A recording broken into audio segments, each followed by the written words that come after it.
recently I had been to a waterfall for some photography, and I had taken my Nikon Z50 Mark II to do that photography.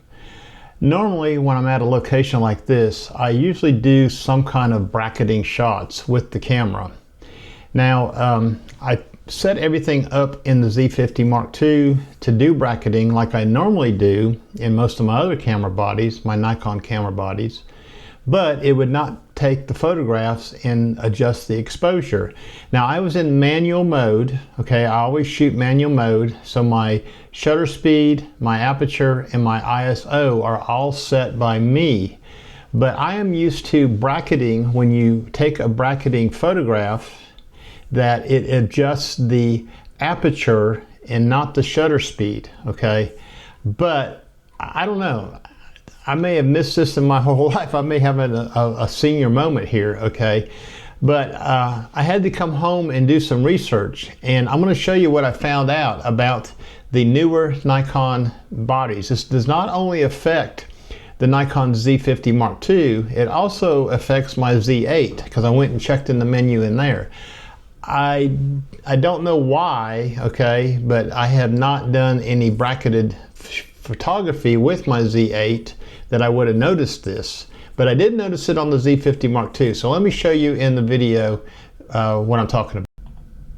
So the first thing I did when I got home is I did a search on auto bracketing with the Nikon Z50 Mark II, and I found a section of the online manual for the Z50 Mark II that I'm going to show you right now. And I will leave a link in the description to this page if you want to go read it for yourself.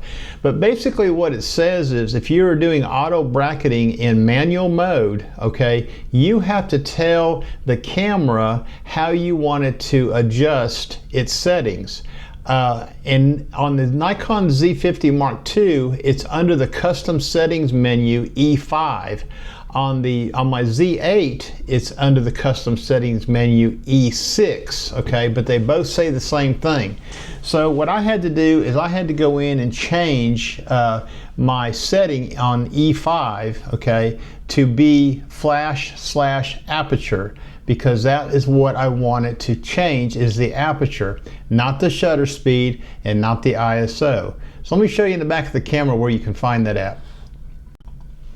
Okay, I have my Nikon Z50 Mark II connected to my computer, and what I'm going to do is I'm going to take you into the menu part of the camera, and we're going to go down to the pencil icon on the left hand side, which is the custom settings menu. And then we're going to go over to the right and go down to section E for bracketing and flash, and go over to the right, and then we're going to navigate down to E5. Right here is E5, auto bracketing mode M. And when you go to the right, you can see these selections are the same thing I was showing you on their manual, on the website for their manual page. So I have selected flash aperture. Now, when I shoot bracketing, I normally have that setting in my I menu where I can select that. So let me show you the I menu right now. We're going to get out of this, and we're going to go to the I menu, and right here is my box for auto bracketing. And the way I do that is you got to turn it on, and you do that right here in the menu, and then you tell it what kind of bracketing set you want to do. I want to do auto exposure bracketing, and then I do like 3 shots. You may do 5 shots, and then I tell it what increment I want to use. Now normally I do about a 1.0 or a 1.3 increment, just depends how I feel about the scene, and that's how I set that up there. Now there's a second part to this, and let me show you the second part. I'm going to go ahead and click OK. If you change your release mode of the camera, you can get the camera to take all 3 of those pictures with just one push of the shutter button. And how you do that is you go into your release mode, which is on my I menu right here. You can see that. And I'm going to select that, and then I'm going to go to the self timer section. And you can change that to 2 seconds, 5 seconds, whatever you prefer. I usually shoot a 5-second timer. And I tell the timer that I'm going to take 3 shots. So if you do it that way, when you press the shutter button, it takes all 3 shots with just 1 click of the shutter button, okay? Makes it very easy to do.